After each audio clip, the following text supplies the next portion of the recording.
El nuevo coronavirus causante de la neumonía de Wuhan podría mutar y propagarse más allá de los 440 infectados.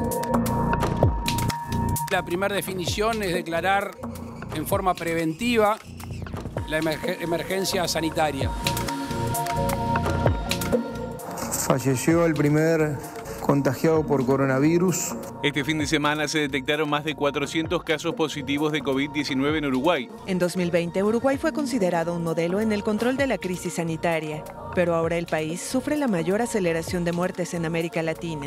El nivel de estrés, de angustia que estamos viviendo hoy, porque hoy la gente muere en los sectores COVID, muere sola. Señor, les damos una cordial bienvenida al Aeropuerto Internacional de Carrasco. Para nosotros y para todos los uruguayos es un orgullo recibir este histórico vuelo. Le damos las gracias por traer las primeras vacunas al país. Una vez cumplida toda esta etapa y que estemos con todos vacunados de 50 para arriba, vamos a agotar a todos aquellos que están agendados, que son menores de 50. Descentralizar la vacunación, ir a los barrios, ir hacia donde está la gente.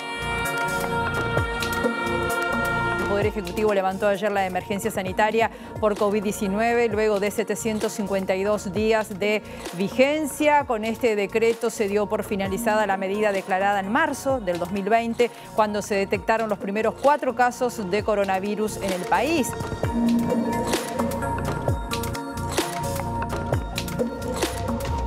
Buenas tardes, ¿cómo les va? Así empieza la edición de hoy, primera de la semana de MBD Noticias Central en la pantalla de TV Ciudad. ¿Cómo te va, Natalia? Muy bien, Martín, muy bien. Y bueno, y veíamos esas imágenes históricas, ¿no? Sí, empezamos haciendo memoria hoy. Un antes y un después en la historia del mundo, claro. No solamente de nuestro país. Ahí veíamos el momento en el que se declaró la emergencia sanitaria, el 13 de marzo de 2020. Que aparte tuvo su conmemoración de tercer aniversario hoy aquí en Uruguay, en un día con anuncio de cambios o con concreción de cambios nada menos que en la cabeza del Ministerio de Salud Pública, tema al que vamos a estar llegando en instantes nada más. Exactamente, nueva ministra de Salud Pública, lo tendremos en instantes, pero empezamos por otro lado. Empezamos por otro lado porque la fiscal Gabriela Fossati, justamente por eso lo que ven de fondo, adelantó su reintegro por licencia médica que había pedido, recordemos, hace exactamente una semana, y va a estar presente en la audiencia con el referente Frente Amplista en materia de seguridad, Gustavo Leal, que se convocó para el próximo jueves a raíz del caso Astesiano. Y en esta jornada aparte también se supo otra cosa vinculada a la fiscal Fossati. Sí, recién llegada de esta licencia médica, solicitó extender la prisión preventiva por 90 días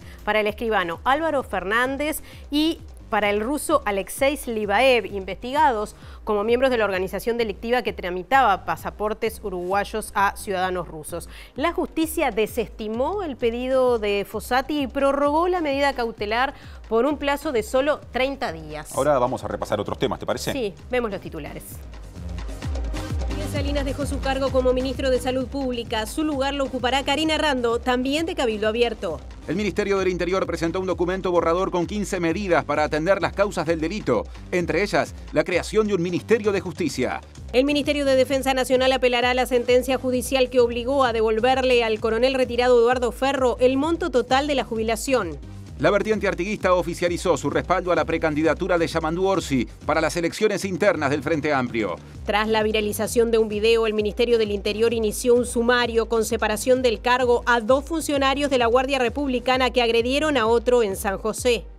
El presidente de Chile, Gabriel Boric, conmemoró su primer aniversario al frente del gobierno con un cambio de gabinete. Padres, profesores e intérpretes de señas de distintos centros educativos se autoconvocaron en la puerta del Liceo 32 y reclamaron por elección de horas para intérpretes de señas para alumnos sordos.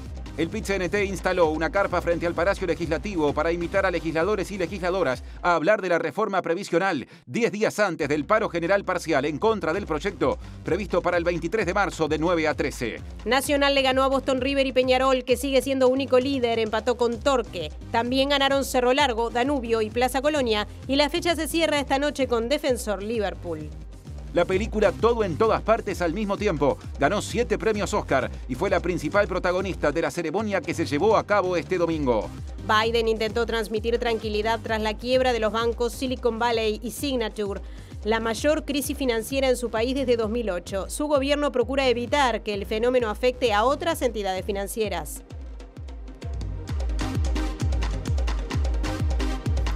Bueno, saludamos como todos los días a quienes están del otro lado de la pantalla y a quienes nos siguen también a través de Uniradio 107.7 FM, uniradio.edu.uy. Nos vamos a exteriores, Martín.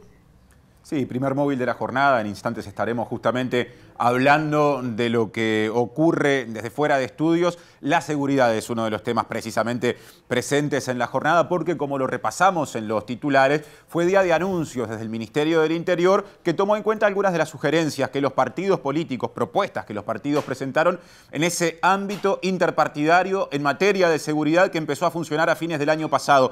Y Martín Duarte justamente a continuación nos hablará del contenido que tiene previsto desarrollar desde fuera de los estudios de TV Ciudad, porque estará en contacto con un jerarca. Adelante, Martín. Así es, Martín. Natalia, buenas tardes.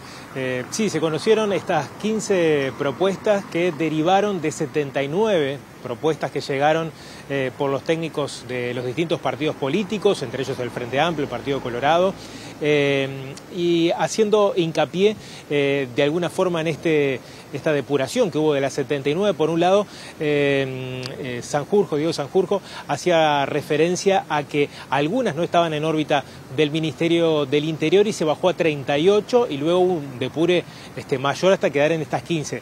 Entre las propuestas más notorias y de las que hizo también referencia el ministro del Interior, Luis Alberto Heber, es la creación de un Ministerio de Justicia.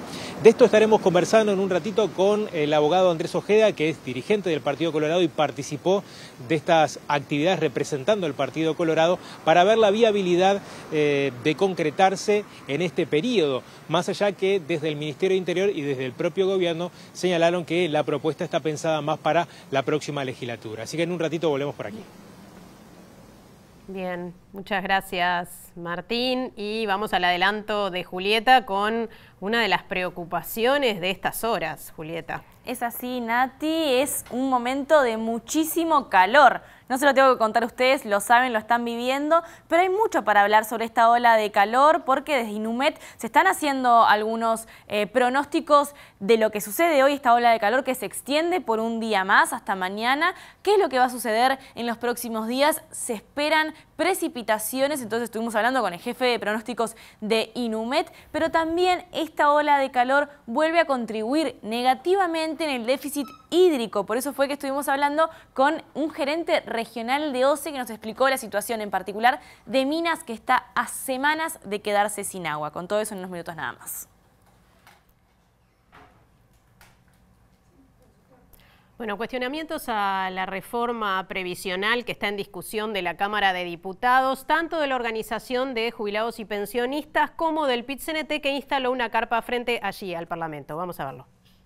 Esto es parte del plan de acción que definió la central ante, seguir trabajando para generar las condiciones de que el proyecto de ley de la reforma de seguridad social que está planteado no tenga avance. Se modifican varios artículos que a nosotros nos ocupa y nos preocupa, como ser la edad para percibir de manera permanente las pensiones por viudez.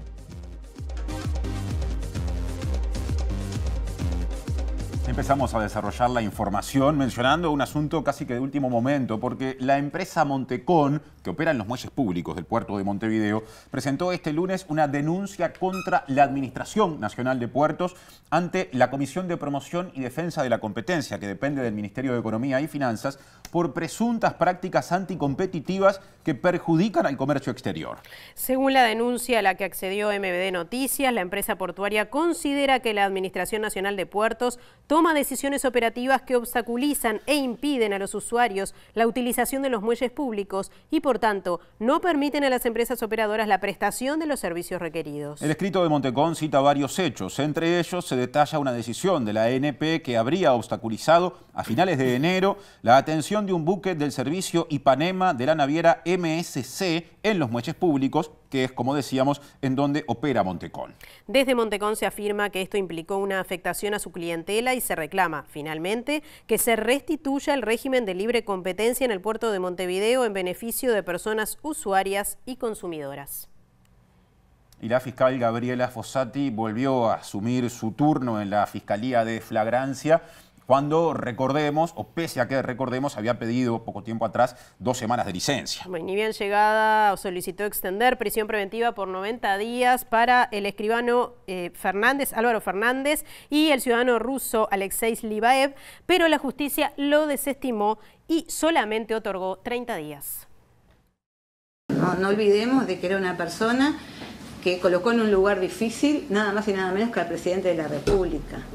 Da señales claras en cuanto a que me quiere clavar a mí con los malos resultados de una investigación que no va a poder llegar a su fin porque las piedras y son permanentes, las filtraciones de información son de todos los ministerios, de presidencia, de fiscalía. Yo ya no estoy para inmolarme a esta altura de la vida. Tras la difusión de los audios en el programa Legítima Defensa el pasado viernes 3 de marzo, la fiscal solicitó licencia médica. La licencia médica de la fiscal fue otorgada por 15 días por estrés, por lo que debía volver el 19 de marzo. El pasado sábado 11, la fiscal le envió un mensaje al fiscal de Cortes diciendo que se sentía mejor y que estaba pronta para volver a su turno. Finalmente volvió en la jornada de hoy a sus funciones y mientras la fiscal estuvo de licencia médica, fue subrogada por la Fiscalía de Flagrancia de 9º turno de Fernando Romano. En ese lapso, Romano imputó al ex cónsul uruguayo en Rusia, Gustavo Piegas, por adulteración de pasaportes. Además, en ese lapso, la justicia obligó a Fiscalía a brindar los motivos por lo que la fiscal Fossati cambió la categoría de Gustavo Legal de testigo a indagado. Como Romano tuvo pocos días con la causa, pidió una prórroga que fue otorgada hasta el próximo jueves 16, en la que debería dar los motivos o archivar la causa. El día de esa audiencia, Fossati le envió un mensaje al fiscal de corte por novedades en el caso, pero no le consultó a Fernando Romano ni tampoco a su equipo de fiscales adjuntos. Ahora será Fossati la que el jueves 16 deberá explicar las causas por las que Gustavo Leal es indagado por visitar a los padres de Astesiano. Por otro lado, en la jornada de hoy, la fiscal pidió al juez Alejandro Astesiante extender por 90 días la prisión preventiva del escribano Álvaro Fernández y del ruso Alexei Libaev por la causa de los pasaportes rusos. La justicia no hizo lugar a su pedido y extendió la prisión preventiva por 30 días. Bueno, otra noticia destacada de la jornada, la cabildante Karina Rando es la nueva ministra de Salud Pública tras la renuncia de Daniel Salinas. Rando tiene un perfil técnico y académico y se venía desempeñando como directora general de coordinación del Ministerio de Salud Pública. Karina Rando es médica egresada de la Universidad de la República y se ha desempeñado como docente en esa casa de estudios. También es anestesióloga, magíster en salud pública y durante esta administración fue directora general de coordinación del Ministerio de Salud. En ese rol, durante la pandemia del COVID-19, articuló con los directores departamentales de salud. Hoy, tras la renuncia de Daniel Salinas, se convirtió en la tercera mujer integrante del gabinete del presidente Luis Lacalle Pou. Al igual que el ex jerarca, su cargo responde a Cabildo Abierto, que también encabeza el Ministerio de Vivienda y Ordenamiento Territorial. Simpatizante del partido pero sin militancia política, fue elegida por el líder de Cabildo Abierto, Guido Manini Ríos, por su trayectoria profesional. Según consigna el diario El País, Manini coincidió con Rando cuando este era director del Hospital Militar y la actual ministra lideraba entonces el Programa Nacional de Trasplante Hepático del Uruguay.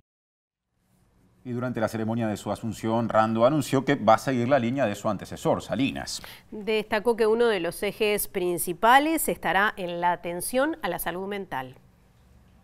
Los objetivos a partir de ahora son continuar trabajando por la salud de los uruguayos, en las líneas de trabajo que venimos trabajando, como dije recién, y también en algunas líneas que vamos a ir introduciendo. La salud mental es uno de los temas principales. Hay varios, acá tenemos varias de las medidas que se van a tomar en torno a salud mental. Algunas de ellas van a estar dirigidas más hacia la formación de la atención primaria, porque hay que tratar de que se diagnostique precozmente en el primer nivel de atención de salud. Después hay también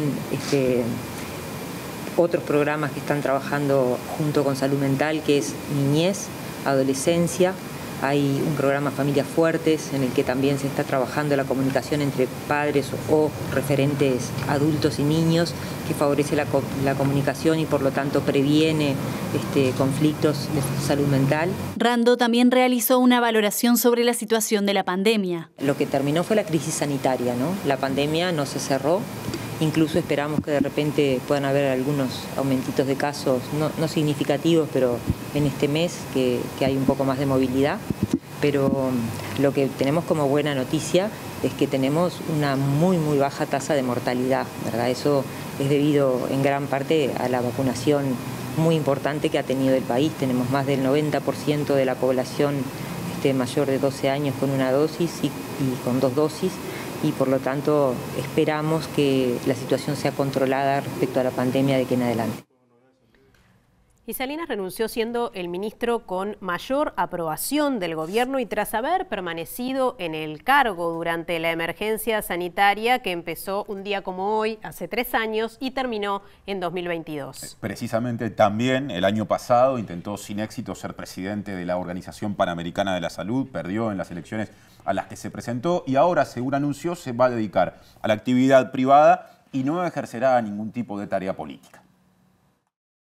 Como lo había anunciado y coincidiendo con el aniversario de la emergencia sanitaria, el ahora exministro de Salud Pública renunció por motivos personales al cargo, según afirmó en varias ocasiones a la prensa. A pocos días de asumir como integrante del gabinete en representación de Cabildo Abierto, Daniel Salinas, médico neurólogo, debió llevar adelante la estrategia del gobierno para dar respuesta a la pandemia por COVID-19, estrategia centrada en lo que el oficialismo llamó libertad responsable por parte de la población, testeo de casos y luego vacunación. Según un informe de la Comisión Económica para América Latina y el Caribe, CEPAL, del año pasado, Uruguay se ubicó en una posición intermedia en cuanto al promedio de muertes confirmadas por COVID-19 en la región. El mismo documento indica que el comienzo de la vacunación en nuestro país tuvo lugar luego de que hubiera iniciado el peor momento de la pandemia en términos de fallecimientos. Durante su gestión se flexibilizó la normativa antitabaco y también la normativa referida al etiquetado frontal de alimentos con exceso de grasas, azúcar y sal. El año pasado, Daniel Salinas se postuló a la presidencia de la Organización Panamericana de la Salud sin éxito. Según ha afirmado a varios medios de prensa, trabajará en el ámbito privado y no se dedicará a la política, por lo que tampoco será candidato a la presidencia por Cabildo Abierto. El ministerio cumplió con la totalidad de los compromisos asumidos por la coalición de gobierno, aquel que firmaron los partidos políticos en el capítulo 12. Si uno tilda uno por uno, están todos cumplidos en materia de salud. Sumado a ello, la mitigación de la pandemia y un plan de vacunación con más de 9 millones de dosis proporcionadas y 2 millones de vacunas para la gripe. Bueno, ¿y qué opinan en la oposición y en la Comisión de Salud del Parlamento? Vamos al contacto con nuestra compañera Mariana Abreu, que está justamente allí en la Cámara de Diputados. Mariana.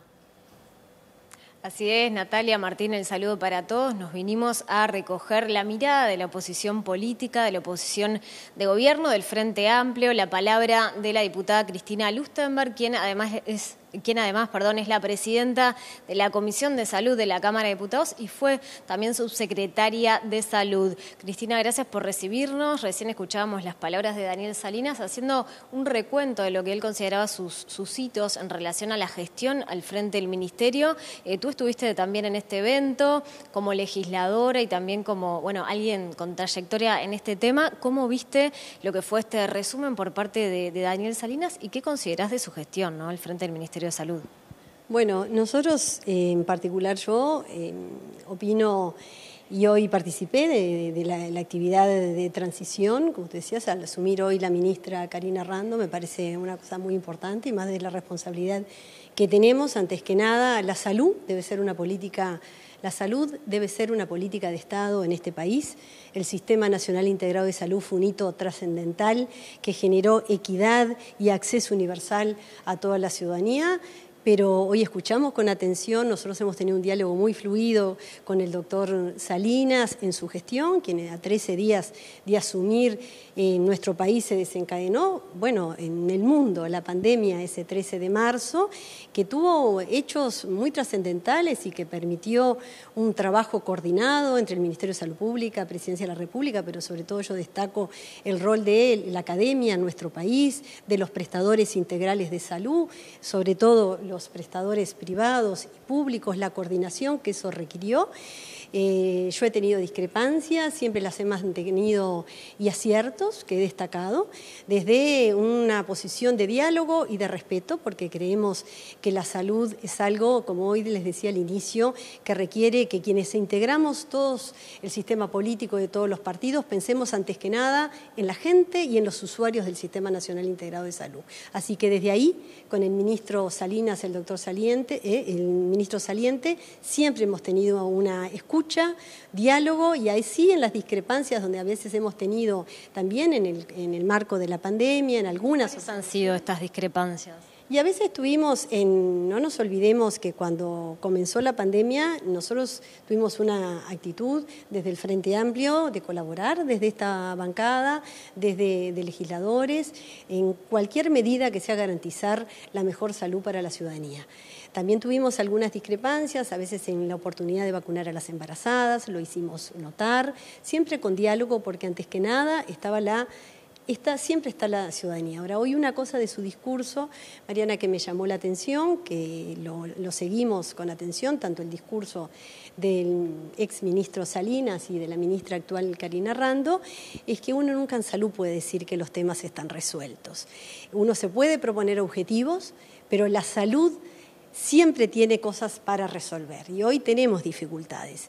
Se lograron avances, se incorporaron, voy a poner un ejemplo para que la ciudadanía entienda, medicamentos de alto precio a través del Fondo Nacional de Recursos, pero tenemos un debe muy pendiente, que eso tiene que ver con el rol de fiscalización del Ministerio de Salud Pública, que entendemos que está débil en ese rol de fiscalización, hasta los prestadores, porque tenemos dificultades en ACE, dificultades con algunos prestadores de salud, el cierre de la institución de Casa de Galicia. Nosotros sabemos que hoy tiene dificultades en la inserción con los trabajadores. Hoy hay situaciones con una institución mutual como es el CASMU, en el cual también nosotros asumimos la semana pasada y vamos a escuchar a todas las partes, tratando de, en conjunto con el Poder Ejecutivo, con los trabajadores, con el gremio médico, con cada una de las asociaciones gremiales que unen a los trabajadores de la salud en su conjunto, podamos aportar las soluciones. Y un debe también importante que yo creo que hay, por eso me llama la atención que uno pueda decir, porque en salud nunca se resuelven todos los temas. Basta que una persona tenga un tema de salud sin resolver, ese es el 100%, y hoy tenemos dificultad con los tiempos de espera. Si hay televidentes escuchando, saben que tanto en las mutualistas como en ACE hay graves dificultades con los tiempos de espera, en tiempos de demora muy importante. Por eso hoy nos congratuló cuando la ministra entrante dice que dentro de objetivos sanitarios nacionales una preocupación va a ser la salud mental, porque hoy en salud mental tenemos dificultad en el acceso a equipos de salud, tanto en las mutualistas como en ACE. Hoy hay una situación preocupante en el Vilar de Bo. O sea, hay muchos temas para resolver. Y un tema otro que no es menor, que también lo vamos a conversar, el viernes próximo tenemos una reunión con la ministra entrante como presidenta de la Comisión de Salud para abordar desde nuestra percepción cuáles son las debilidades que tiene el Sistema Nacional Integrado de Salud, donde en el centro tiene que estar la ciudadanía. Y en esta administración no se ha incorporado un solo medicamento de lo que se llama la canasta de prestaciones en el PIAS por parte de los prestadores de salud. ¿Y eso qué es lo que significa?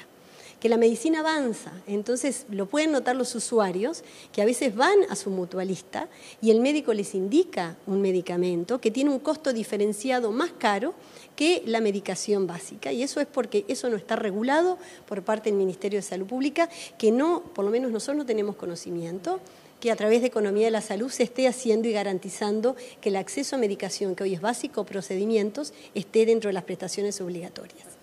Te agradecemos mucho, Cristina Lustenberg, presidenta de la Comisión de Salud de la Cámara de Diputados, y estaremos atentos entonces a esta reunión entre la nueva ministra de Salud, Karina Rando, con la oposición para ponerse a tiro y intercambiar sobre las diferentes temáticas. Gracias, Mariana. Cambiamos de tema porque hoy el Ministerio del Interior presentó un borrador con 15 medidas para atender las causas del delito. Tomó en cuenta algunas de las propuestas de las delegaciones de los distintos partidos políticos que desde fines del año pasado participaron de un ámbito multipartidario impulsado por la cartera. Esto es un trabajo a largo plazo, largo aliento, de trabajar con todo el Estado para ver las causas del delito y cómo atacar las causas del delito. Y para nada tienen que ver con la acción que el Ministerio del Interior en el día de hoy está haciendo con la prevención del delito y con la represión del delito, en donde nosotros tenemos muy claro qué es lo que tenemos que hacer y cómo lo venimos haciendo en todos los puntos del país. Heber se refirió a una de las propuestas presentadas por el Partido Colorado y que hacen referencia a la prevención terciaria con la futura creación de un Ministerio de Justicia. Existe la propuesta del Partido Colorado de crear el Ministerio de Justicia. Esto es una propuesta del Partido Colorado que está siendo evaluada por todos los partidos políticos y también por el gobierno. Se ha titulado por parte de algún diario en cuanto a que el gobierno está de acuerdo con esto. Eso es erróneo. Nosotros no hemos dado nuestra aprobación a lo que son propuestas de los distintos partidos porque todavía no lo hemos analizado. Y el director del Programa Integral de Seguridad Ciudadana, Diego Sanjurjo, señaló que el documento Estrategia de Seguridad Integral y Preventiva se divide en 4 grandes bloques. Sí, también dijo que se tomaron en cuenta medidas opositoras o presentadas por la oposición en este ámbito del que venimos hablando y agregó que los planes justamente del Ministerio del Interior se orientan a 4 áreas: sistemas de información, prevención social y comunitaria y otras 2 que son prevención policial y prevención terciaria. El Frente Amplio en concreto, ustedes lo pueden ver en creo que su página web, no sé dónde lo publicaron, que hizo 15 propuestas concretas. De esas 15 propuestas hubo 12 que involucraban al Ministerio del Interior. De esas 12 hay 8 propuestas que están incluidas aquí.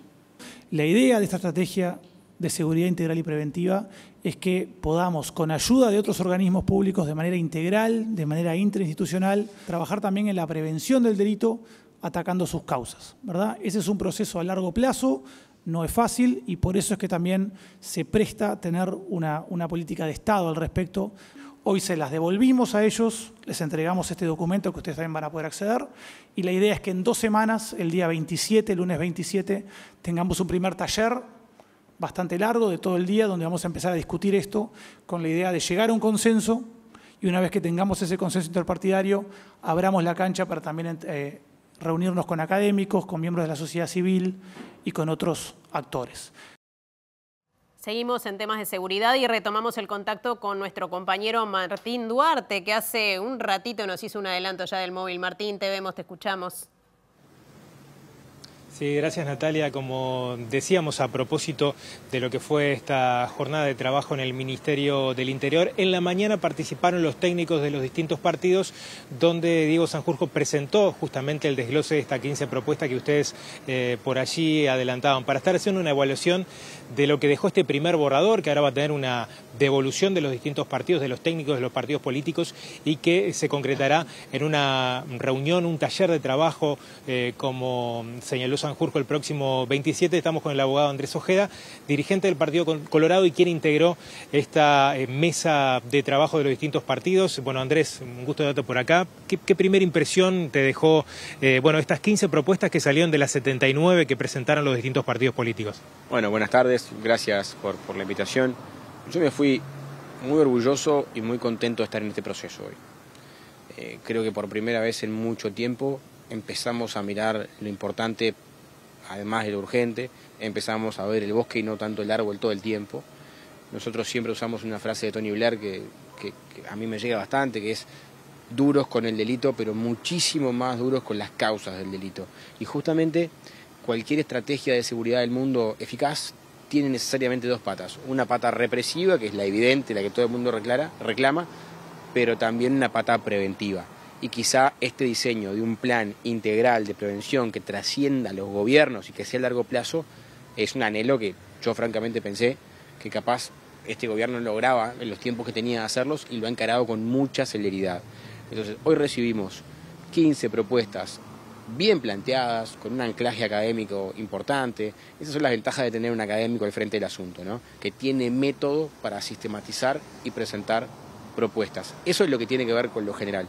En lo particular del Partido Colorado, muy contento de que muchísimas propuestas nuestras integren esas 15 propuestas y en particular las 3 que nosotros le marcamos con negrita en el documento, que eran la inclusión de los famosos interruptores, o sea, utilizar personas rehabilitadas en el combate a los homicidios, la creación de centros de atención integral, o sea, nuclear a todo el Estado en un solo edificio en el corazón de las zonas de contexto crítico para que puedan trabajar en forma conjunta y que la gente no tenga que pelear con el Estado, sino que el Estado sea un socio para evitar situaciones de violencia.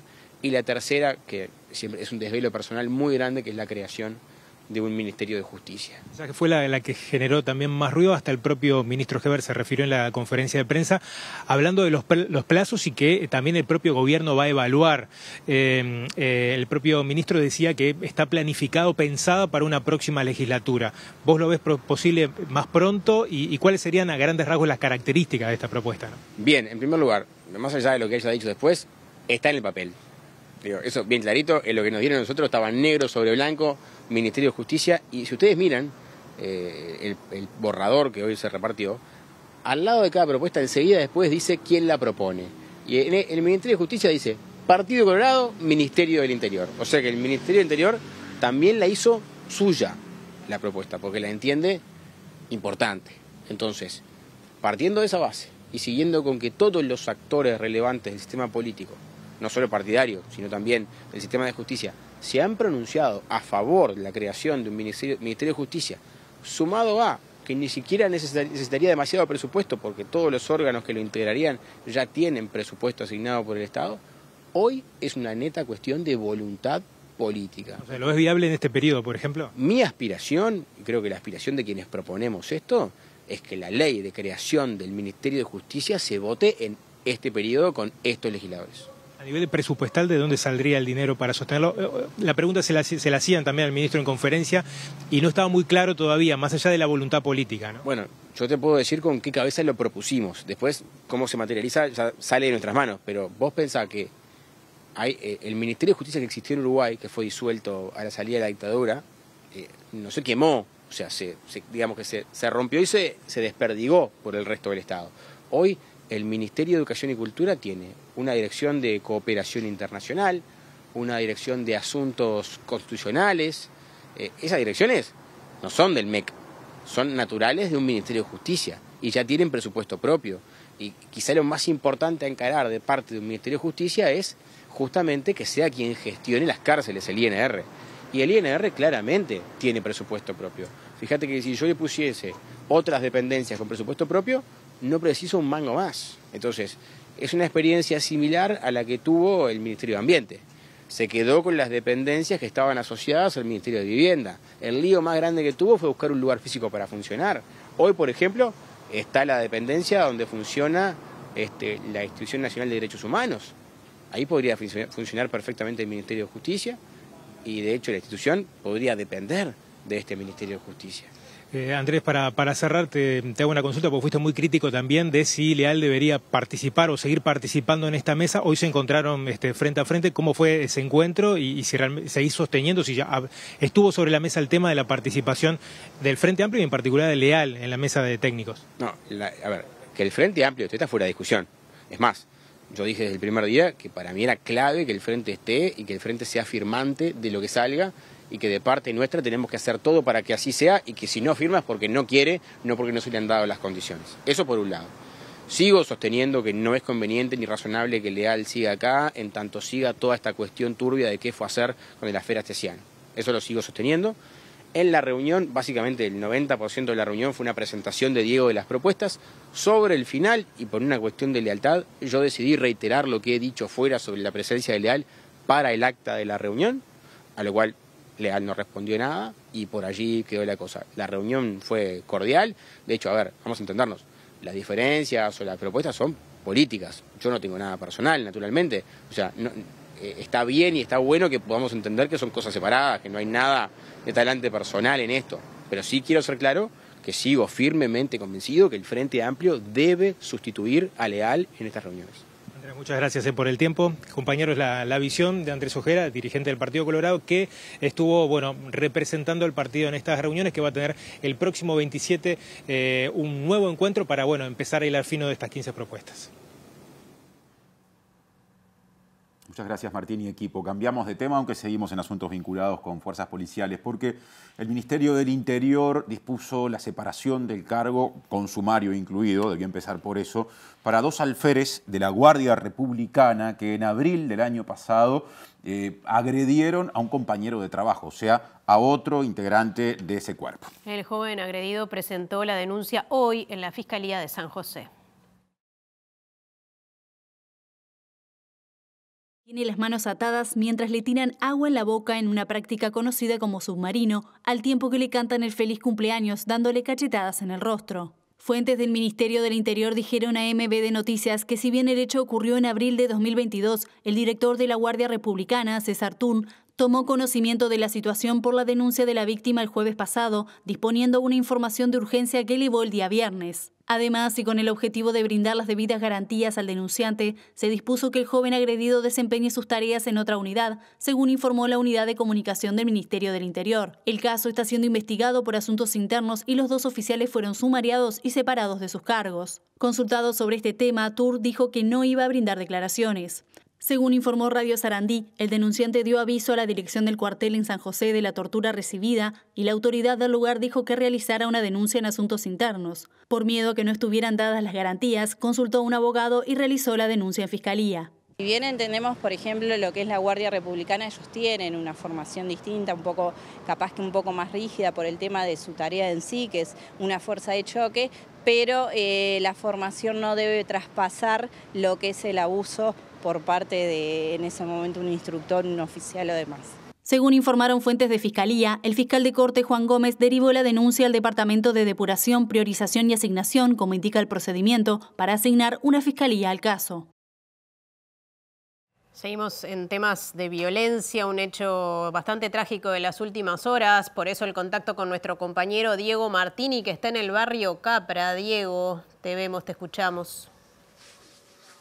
Así es, Natalia, Martín, buenas tardes para todos. Nos encontramos en Eclipse y Las Tres Marías, más precisamente el barrio Nuevos Rumbos, que queda pegado al barrio Capra. Este barrio queda acá en el norte de la ciudad, y el sábado de noche, mientras en esta casa donde estamos ahora, la familia que vive, que está compuesta por 3 adultos y por 9 niños y niñas, escuchó algunas detonaciones, pidieron que se tiraran al piso, y en ese momento se dieron cuenta que Catalina, de 6 años, estaba herida en su brazo izquierdo y en su glúteo izquierdo. Hoy está en el Pereira Rosell a la espera de ser operada mañana. Le sacaron una bala que estaba en su brazo, pero queda otra que ingresó por su glúteo y que se le ha ido moviendo.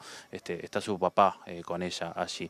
Pero estamos acá en la casa, estamos con Miguel Ángel, con el abuelo de Catalina. Gracias por recibirnos, Miguel Ángel. Y bueno, ¿qué fue lo que pasó el día sábado de noche y qué es lo que piensan ustedes? Primero que nada, bienvenidos y gracias por estar.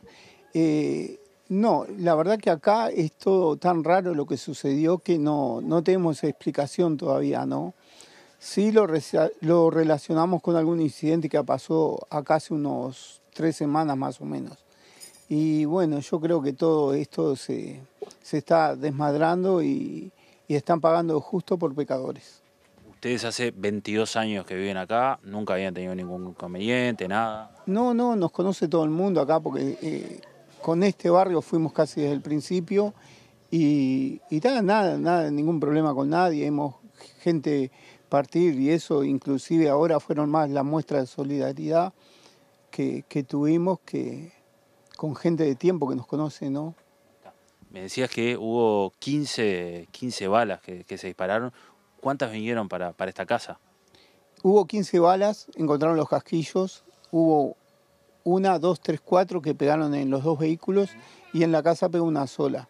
Es lo que quiero aclarar porque en otro medio se dijo que los disparos eran para acá, pero en realidad si ustedes llegan al frente no hay ningún disparo, solo que el que entró por la puerta que fue que rebotó en el vehículo que está ahí afuera y lastimó a la niña que estaba sentada esperando la cena. Miguel, bueno, estamos acá en este lugar donde ustedes habitualmente se juntan, me decían, son 9 niños y niñas, son 3 adultos, era un sábado normal, imagino, estaban cenando y bueno, y se encuentran con eso.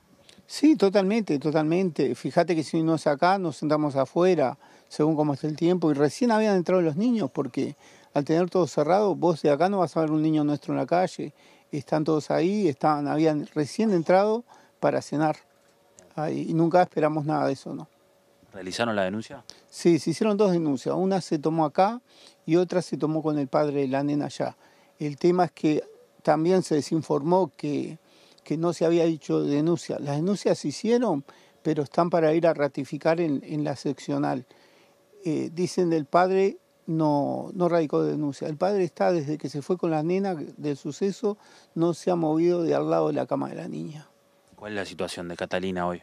Catalina hoy está a la espera de la operación mañana porque aparentemente la bala se movió un poquito y está cerca de la columna. Y bueno, es una operación delicada que la van a sacar para el CTI con respiración asistida y esperamos que pueda volver a caminar, ¿no? O al menos normalmente. Es el deseo de todos y de mucha gente que se ha solidarizado. Eso es lo que me comentabas hoy, hoy ella está bien y la han visto, pero que no saben qué puede pasar después de esa operación. Es una incertidumbre, ¿no? La niña está con mucho ánimo, ¿no? Inclusive cuando le hicieron la pequeña primera operación, que le retiraron la bala, ella no tenía movilidad en la mano, en el bracito, y bueno, la bala le estaba apretando el tendón y recuperó. Así que estamos muy ilusionados de que pueda salir adelante. La niña es una luchadora y bueno, estamos todos con mucha fe. Miguel, me decías que hace 22 años que viven acá, es tranquilo este barrio, claro, hablabas del incidente de hace un mes, donde también se generó una balacera, pero usted ahora también me decía, nosotros no nos queremos, sí, porque estamos acá, en nuestra casa, acá vivimos. No, inclusive lo hemos hablado con familia, que hacemos un muro por esto, pero ¿por qué vas a hacer un muro si vos no tenés problemas con nadie, vivís acá, le cuidás la casa a los vecinos? Muchas veces hemos salido, hemos dejado hasta la puerta abierta, nunca nos faltó nada, ¿viste? Nunca nos peleamos con nadie, nadie vino a reclamar nada, ¿viste? No tenés ni por qué irte ni por qué esconderte atrás de un muro, ¿no? A ver, se puede decir, porque ayer di una nota de otro canal y por un tema de cuidar a los niños no di la cara. A ver, yo no tengo problema, porque el que se esconde sí tiene algo que esconder. Yo estoy acá, todos me conocen, a todo el que consultó le dije, le pasé mi dirección en las redes, vengan y pregúntenme a ver qué pasó. No tenemos nada que ocultar nosotros. Miguel, gracias por recibirnos y toda la fuerza para Cata. Muchas gracias, muchas gracias. La verdad que sin palabras. Volvemos a piso, Martín y Natalia, cuando ustedes quieran. Muchas gracias, Diego, y bueno, y a la familia que prestó esta declaración. Y cambiamos de tema. El PIT-CNT colocó una carpa frente al Parlamento a 10 días del paro general parcial convocado contra la reforma previsional para el próximo 23 de marzo entre las 9 y las 13 horas. Y a su vez, la instalación de la carpa se produjo una semana antes del comienzo de la discusión del proyecto de reforma previsional en la Cámara Baja, con la intención de ampliar la discusión. Esto es parte del plan de acción que definió la central ante, seguir trabajando para generar las condiciones de que el proyecto de ley de la reforma de seguridad social que está planteado no tenga avance. En ese marco, como parte del plan de acción, a partir de hoy se empezaba a instalar la carpa, donde esta carpa va a ser atendida por distintos sindicatos, claro que tiene filiales de la central. Entonces la idea es que vengan distintos legisladores, están todos los legisladores convocados a dar su opinión y a dar sus argumentos porque están a favor o porque están en contra. También distintas organizaciones sociales van a estar participando y estamos convocando al conjunto del pueblo para justamente estos debates que nosotros creemos que son muy buenos para conocer en profundidad lo que significa esta reforma. Diverio también se refirió a la muerte de 2 trabajadores de la construcción en una obra en Soriano. Para visibilizar este hecho, el Zunca realizó un paro en esta jornada entre las 9 y las 13 horas. Reclaman cambios en materia de seguridad y la creación de una fiscalía especializada en siniestros y accidentes de este tipo. Un siniestro laboral que, si uno lo mira, realmente es salvaje. Salvaje porque no tenían las mínimas condiciones para poder hacer la tarea, fueron contratados de forma informal, justamente se especuló con la falta de trabajo que hay en muchas zonas del interior del país y está claro que de esa forma esos dos compañeros encontraron la muerte. Hoy estamos parando de 9 a 13, nos estamos movilizando y los trabajadores, que está claro que somos afiliados a nuestro sindicato, también aportamos una hora en nuestro jornal para esa familia, esos trabajadores. Vamos a cambiar de tema porque el Ministerio de Defensa Nacional apelará a un reciente fallo judicial que lo involucra. Sí, un fallo que obliga a devolverle al coronel retirado Eduardo Ferro el monto total de la jubilación retenida mientras estuvo prófugo de la justicia uruguaya. Días atrás, la justicia condenó al Ministerio de Defensa a pagar 4,5 millones de pesos más intereses a Ferro. Como informó MBD Noticias, la jueza Natalia Cereda sostuvo que el cobro de la jubilación es un derecho fundamental y nadie puede ser privado de este derecho. Ferro fugó del país en marzo de 2017 tras ser citado a indagatoria por el homicidio de Luis Batalla en 1972. En 2021 fue detenido en España con fines de extradición y liberado en una polémica decisión. En mayo, sabiéndose buscado, realizó la revista de existencia o fe de vida en el registro civil de Peñíscola, en Valencia, para cobrar su jubilación. El entonces ministro de Defensa, Jorge Menéndez, consideró que esta acción fue ilegal y suspendió los pagos. Acuciado por la falta de recursos, Ferro se entregó ante las autoridades, siendo extraditado y procesado por crímenes de lesa humanidad. En forma paralela, presentó una demanda civil para cobrar la jubilación retenida, cuyo fallo inicial fue favorable. Ante esto, el Ministerio de Defensa apelará a la sentencia, dijeron fuentes de esa cartera a MBD Noticias. Durante el juicio, el Ministerio afirmó que Ferro no realizó el trámite de fe de vida correctamente, por lo que fue dado de baja del registro y se le dejó de pagar. En este sentido, el Ministerio argumentó que Ferro conocía el efecto de sus actos y que optó por su propio interés ilícito de evitar la justicia penal uruguaya, generando la situación que ahora reclama. El caso ahora será analizado por un tribunal de apelaciones. Bueno, cambiamos de tema. La Asamblea Nacional del Sector Frente Amplista Vertiente Artiguista decidió apoyar la precandidatura presidencial del intendente de Canelones, Yamandu Orsi. El jefe comunal le dio la bienvenida a la decisión, pero aclaró que no es tiempo aún de campaña y que debe dedicarse a la gestión de la intendencia que encabeza. Es un compromiso y un orgullo enorme que un colectivo como La Vertiente, con los años que tiene en su espalda y la historia, resuelvan apoyarme en caso de, por supuesto, de que el Frente maneje más de un nombre. Para mí creo que es un antes y un después, de verdad. En algún momento dije que aceptaba el desafío si alguien lo planteaba. En eso estoy.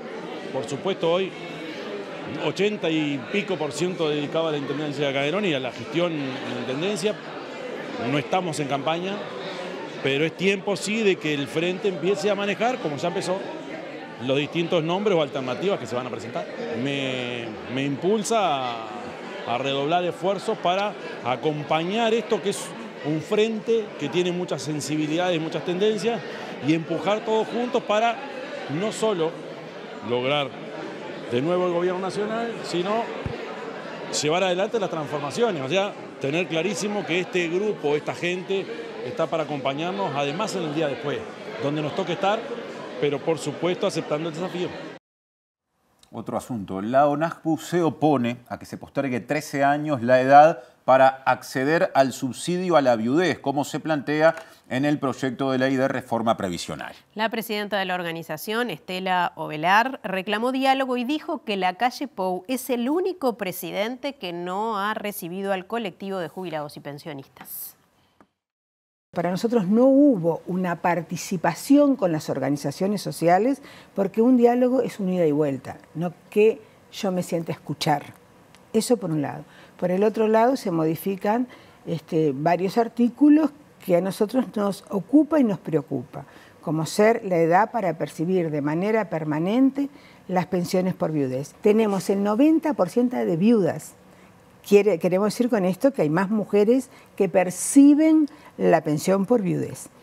¿Qué nos afecta? Que hoy una mujer, para tener derecho a la pensión de manera permanente, tiene que tener 40 años cumplidos. Esto ahora se va a llevar de manera un poquito más paulatina, vas a tener que tener 53 años para tener derecho a la pensión permanente, pero además el monto. Sobre el anuncio de la calle Pou de elevar la franja para tributar el IAS, Ovelar dijo que es insuficiente y que el presidente de la calle Pou es el único mandatario que no ha recibido a la organización desde el retorno democrático. No es suficiente. ¿Estamos en contra? No estamos en contra. Creemos que hay que seguir manteniendo algunas otras políticas públicas, políticas económicas en aquellos que menos tienen. Lamentablemente no nos ha recibido el presidente de la República, el señor presidente de la República. Reitero siempre que todos los presidentes, desde el gobierno democrático hasta el gobierno anterior, nos habían recibido, podíamos conversar. Bueno, hay un grupo de padres, madres, docentes e intérpretes de lengua de señas reclamaron en la puerta del Liceo 32 que se concrete la elección de horas de intérpretes de señas para las personas sordas que estudian en liceos. Para empezar, aseguran que esta población no está yendo a clases, justamente, y dicen que la responsabilidad es de la Inspección General de Secundaria y también del Centro de Recursos para Estudiantes Sordos. Nos autoconvocamos hoy padres, intérpretes y profesores de estudiantes sordos de este liceo y de otras instituciones también, en reclamo a la falta de horas de elección para intérpretes. Hace una semana que empezaron las clases, en este liceo en particular son 29 niños sordos que todavía no pudieron empezar las clases, porque si bien hay intérpretes, todavía no ha salido de la parte de inspección la selección de horas. Los intérpretes están dispuestos a empezar a trabajar a la espera de que puedan elegir las horas y bueno, estamos a la espera de eso. Por otra parte, también estamos reclamando la división del grupo, ya que en el primer año hay 17 gurises inscriptos, lo cual lo máximo recomendado para clases de sordos son 10. Y lo último que estamos manifestando es el recorte de horas de idioma español y de lengua de señas. Lucy Fernández es la inspectora a cargo de Cerezo. Tenemos entendido que ella es la que se encarga de esa gestión. Yo me dirigí la semana pasada a la Dirección de Educación Secundaria a poder hablar con ella. Ella no quiso recibirme y es por eso también que nos convocamos para que nos dé una respuesta en realidad, porque los chiquilines quieren empezar a estudiar y hace una semana que están esperando y todavía ni mira de haber respuesta. Santiago Viera, alumno sordo del Liceo Yaba, contó a MBD Noticias cómo se enteró de que no podía comenzar las clases por falta de intérprete. Me avisó la scripta que no hay intérprete cuando yo fui a empezar las clases ese día. O sea, fui a ver las listas, me dijo no va a haber intérpretes, no tomaron horas. Y bueno, dame, ¿y cómo yo aprendo? Le dije, bueno, no empezaron las clases. Ahora cambiamos de tema, atención, porque se confirmó el primer caso de gripe aviar en un ave en Montevideo. Sí, así lo dijo el Ministerio de Ganadería, Agricultura y Pesca este fin de semana. El sábado se comprobó el contagio de 10 gallinas en el barrio El Monarca del municipio F con influenza aviar y se descartó otro denunciado en el Cerro, según informó la cartera en un comunicado. La intervención del ministerio se dio ante la denuncia por aves en un estado sospechoso en una vivienda de esa zona del municipio F y tras los test de PCR se estableció que la causa fue la influenza aviar, siendo los animales sacrificados. En un comunicado, el Ministerio de Ganadería, Agricultura y Pesca recordó que el consumo de carne de aves o huevos no afecta a la salud humana, pero sí el contacto con ejemplares enfermos. Por este motivo se exhorta a notificar a las autoridades la presencia de aves muertas o con sintomatología nerviosa, digestiva o respiratoria. Hace 10 días el Ministerio había informado sobre el segundo foco de influenza aviar tras la muerte de 70 gallinas en San Gregorio de Polanco, departamento de Tacuarembó. El primer episodio había sido en febrero en la laguna de Garzón, donde murieron 130 cisnes de cuello blanco, lo que determinó que el Poder Ejecutivo decretara la emergencia sanitaria. Y siguiendo en tema, la directora de la Unidad Montevideo Rural de la Intendencia de Montevideo, Isabel Andreoni, dijo que el manejo del agua es muy importante para evitar la propagación de la gripe aviar. También dijo concretamente que en los establecimientos productivos se debe evitar la disposición permanente de agua para las aves, porque esto podría atraer aves migratorias que podrían transmitir el virus. observando todas las aves migratorias porque la gripe aviar entra por las aves migratorias. Estamos en un momento muy complejo por la seca, que las aves vienen buscando agua y comida también. Es decir, que es un combo bastante complejo, a lo que le debemos sumar que tenemos también aves de cría que son de una sola raza, criadas en estado de estrés, con una sola alimentación. Entonces, el parar la gripe aviar es pararla antes que llegue al circuito comercial. Por lo tanto, lo grave en este momento o lo más complejo son las aves, lo que se llaman las aves de traspatio, que son las aves que tenemos en el fondo de casa, ¿sí? Y en el área urbana también de Montevideo hay muchos ciudadanos que tienen, a los cuales les solicitamos tengan el cuidado de por lo menos no tener el agua a disposición de cualquier otra ave que no sea la suya, que le den el agua. Es decir, lo que exige el Ministerio es encerrarlas, no dejarlas sueltas, pero no compartiendo el agua, por lo menos lo mínimo en un primer paso de tener el agua a resguardo porque se contagia a través de la... Otra vez cambio de agenda. Mañana por la mañana van a comparecer ante la justicia penal varias personas, habitantes del asentamiento Nuevo Comienzo, que fueron imputadas por usurpación y que se niegan a dejar los terrenos ocupados. Las y los vecinos del asentamiento temen que se haga cumplir una pena de prisión que se mantiene en suspenso o que las 3 familias involucradas pasen a vivir en la calle. A las 11:15, 3 de las 4 familias que tienen la prisión en suspenso deberán comparecer en los juzgados penales de la calle Juan Carlos Gómez, donde vecinas y vecinos del barrio se estarán movilizando. El 1 de marzo, al cumplirse los 3 años de gobierno, se habían concentrado frente a Torre Ejecutiva para entregar una carta y pedir las respuestas prometidas por diversas autoridades. Las personas que viven en Nuevo Comienzo reclaman que el Ministerio acepte la propuesta de la Intendencia de Montevideo que cedería predios para realojarlos siempre y cuando el Ministerio se comprometa con la construcción de las viviendas. Ese compromiso es el que está esperando desde 2021 el fiscal Diego Pérez para dejar sin efecto el juicio, pero al no tenerla debería hacer efectiva la sentencia de prisión. En la carta entregada en la sede de Presidencia criticaron a la directora nacional de Integración Social y Urbana del Ministerio de Vivienda, Florencia Arbeleche, por lo que señalan como promesas aún no cumplidas para las familias procesadas. Y cada 12 de marzo se conmemora el Día del Glaucoma y por esta razón durante toda la semana se realizan actividades de concientización. La patología engloba hasta 60 enfermedades oculares y en Uruguay es la primera causa de ceguera irreversible, además de que se estima de que la padece entre 3 y 5% de la población, con alta proporción de quienes teniendo la enfermedad no lo saben. Es sumamente importante porque es una enfermedad que cursa casi sin síntomas y si bien hoy en día es un poco más público el tema del glaucoma y la gente está más alerta, es una enfermedad casi asintomática. Entonces le decimos que es una enfermedad del nervio, una neuropatía, porque afecta al nervio óptico, que es sumamente importante para la visión y ese daño va llevando a la ceguera si no se trata en un futuro. Entonces, por esa situación nosotros tratamos de advertir a la población que debe controlarse. Si bien el día fue ayer, nosotros tratamos de hacer una semana de campaña como para concientizar a la población. El diagnóstico en realidad ocurre cuando uno consulta y muchas veces simplemente consulta por unos lentes para ver de cerca y por eso muchas veces decimos no vaya y compre lentes en la calle, porque cuando empiezan a tener dificultades cerca es la oportunidad de hacerse un examen. El examen de glaucoma es muy sencillo y la toma de presión en general es el diagnóstico primario.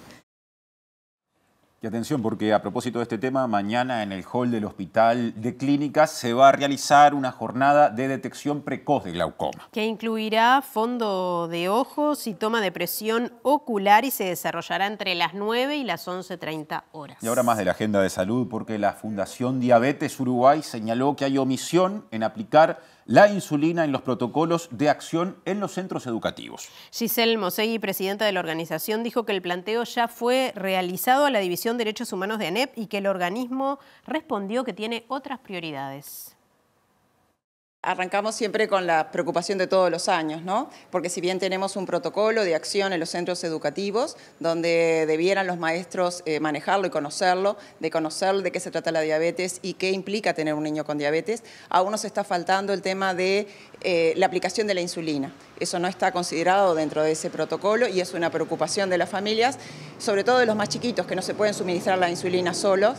Entonces, que debieran ayudarse, tener el apoyo de un adulto y bueno, y en el sistema eso no está aún resuelto. Está pendiente una encuesta en los centros educativos que venimos trabajando también hace años y ya desde mediados del año pasado esa encuesta está pronta, pero falta que la instrumenten. ¿Para qué serviría esa encuesta? Para ver cuál es la realidad, en dónde están los niños con diabetes y pensar juntos cuál podría ser una solución. Si un enfermero comunitario o de qué forma se pueda resolver el tema de la aplicación de la insulina en los niños en horario escolar. Nosotros ya nos contactamos con las autoridades de derechos humanos de ANEP por este tema y bueno, obviamente nos plantearon la problemática que tienen con el cambio del sistema educativo y bueno, y las prioridades para ellos son otros, pero la preocupación de las familias y desde la fundación es encontrar una solución porque los niños están yendo a los centros educativos.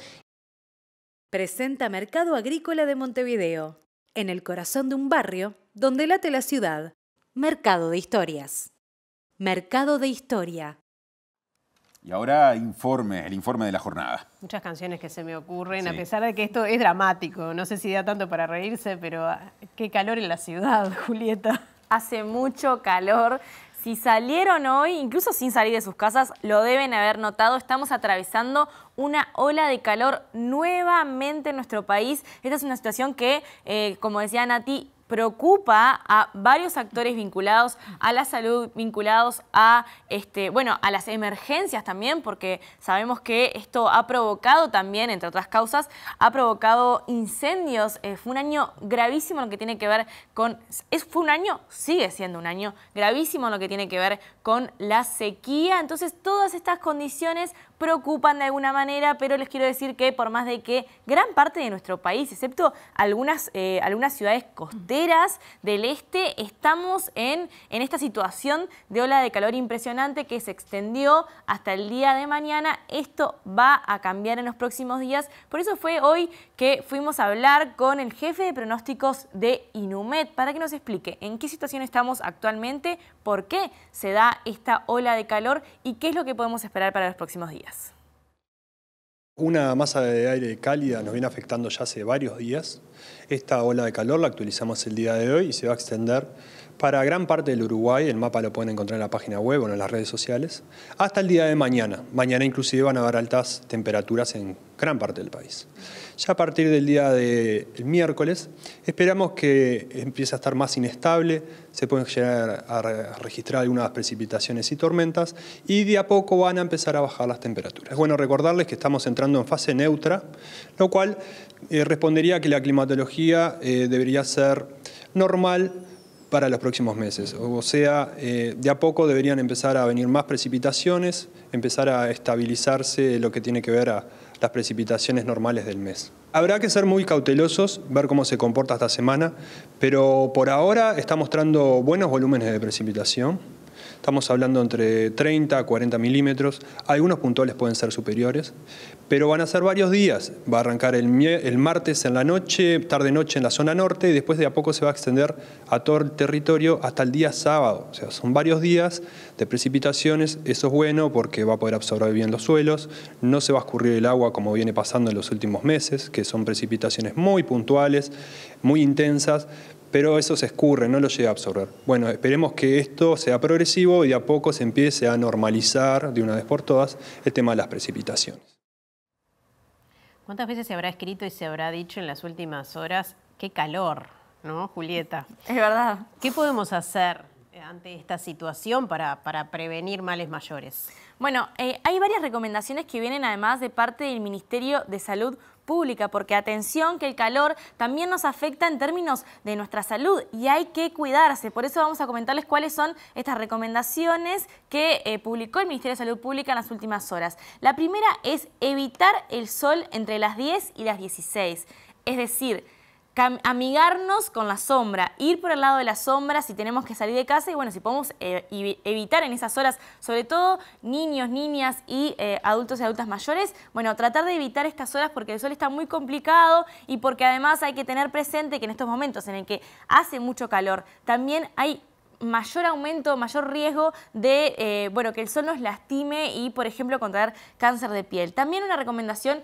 vinculada a ingerir más líquidos. Salir de nuestros hogares con una botella de agua fría, estar hidratados, hidratadas es muy importante. Es algo que se ha hecho hincapié desde varios ámbitos de la salud porque en estos meses han habido casos graves de deshidratación en la población en general. Por eso a cuidarse y a tomar agua. Otra de las recomendaciones del Ministerio de Salud Pública tiene que ver con utilizar en la calle, que a veces como no estamos de vacaciones, no nos acostumbramos, pero es importante que si vamos a salir de nuestras casas en este momento de ola de calor, utilizar el sombrero, gorro, lentes que tengan protección UV, también utilizar ropa oscura que sea ligera, que sea holgada y ropa de manga larga. Hay que protegernos de este sol. Otra de las recomendaciones tiene que ver con ingerir frutas, verduras, comida que sea ligera y no abusar del alcohol en estos momentos. Y la última recomendación, y atención porque el sol, como decíamos, está muy fuerte,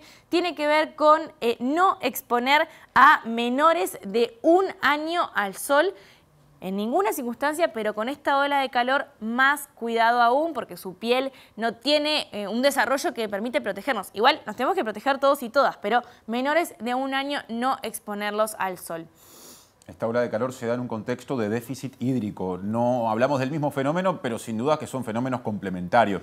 ¿Qué pasa con la falta de agua? Son fenómenos complementarios porque esta situación de ola de calor hace aún más compleja la situación de déficit hídrico que está atravesando nuestro país. Hay mucha preocupación por estas horas en lo que tiene que ver con el déficit hídrico, por algunas situaciones que se están viviendo en localidades de nuestro país que están sumamente complicadas. De hecho, en las últimas horas, el intendente de Canelones, Yamandú Orsi, estuvo diciendo y estuvo expresando su preocupación porque entiende que en este momento no hay una estrategia muy clara en lo que tiene que ver con agua. Cree que políticos y técnicos tienen que ponerse de acuerdo y poner el tema del agua en el centro de la preocupación para empezar a generar políticas que apunten a que si volvemos a llegar a esta situación de sequía, que ya vamos a estar viéndola, pero es una situación bastante compleja, bueno, haya herramientas públicas que permitan enfrentar esta situación de déficit hídrico con mayores herramientas. Pero como les decía hace segundos nada más, hay algunas ciudades de nuestro país que en este momento están a semanas de quedarse sin agua. Ese es el caso, por ejemplo, de La Valleja, es el caso de la ciudad de Minas. Y hoy estuvimos hablando con el gerente regional de OCE de esta zona que nos estuvo contando que en los últimos meses han estado trabajando fuertemente para intentar asegurar que el caudal de agua alcance para las próximas semanas en Minas. Están desarrollando una serie de herramientas que tienen que ver con, por ejemplo, en casos extremos en el que no llueva y que la situación se siga manteniendo como en este momento, traer mediante camiones cisternas agua, por ejemplo, de Maldonado, para intentar abastecer. En este momento han hecho otras herramientas sobre las que él nos ha comentado para intentar no acudir a los camiones cisternas de otros departamentos que tienen que ver con conectar agua que por este déficit hídrico ha quedado aislada. Y lo que nos mencionaba es que en este momento ya se excedieron los niveles de sequía en algunos caudales importantes, por ejemplo, en el empalme, en el embalse San Francisco, en algunos lugares del Santa Lucía, el nivel del agua es más bajo que en la sequía del 89, que fue un momento complejo para nuestro país y que está alcanzando en este momento los niveles que estaban registrados en la sequía de 1942. Así que estamos en una situación bastante compleja, se están haciendo cosas desde diversos organismos en Estado para intentar asegurar el agua en este momento. Vamos ahora sí a escucharlo a Eduardo Liard, que es gerente regional de OCE, como les decía. Él se encontraba hoy cuando nos contactamos con él en el embalse San Francisco, que es una de las fuentes de abastecimiento de la ciudad de Minas. El escenario actual es que hace 6 meses casi que no llueve en la ciudad de Minas. Hemos intervenido, estamos interviniendo en todas las cuencas del San Francisco, del Minas Viejas, que se conecta con el San Francisco, y de la cuenca del Santa Lucía, que es el sistema de respaldo. Te decía que hace 6 meses que no llueve y estamos en un déficit hídrico acumulado en un periodo de 3 años, de casi un año sin lluvias. Entonces estamos hablando de semanas en el contexto actual. El operativo de movilizar agua o hacer circular agua en las cuencas lo venimos haciendo desde hace casi 2 meses porque el agua, cuando deja de llover, baja los niveles y queda atrapado en el cauce, y eso es lo que estamos haciendo nosotros para conectar las aguas en los cursos de agua que te dije. Hoy estaríamos hablando de semanas de disponibilidad de agua si no lloviera nada, y para lo cual estamos ya implementando planes de contingencia en paralelo para el escenario de cero lluvia, ¿no? Hoy culmina la etapa del torneo Apertura que se jugó fundamentalmente el fin de semana. Nacional, por ejemplo, le ganó a Boston River. Peñarol, que sigue siendo único líder, empató con Montevideo City Torque. Ganaron Cerro Largo, Danubio y Plaza Colonia, y esto permitió que esos equipos subieran en la tabla de posiciones.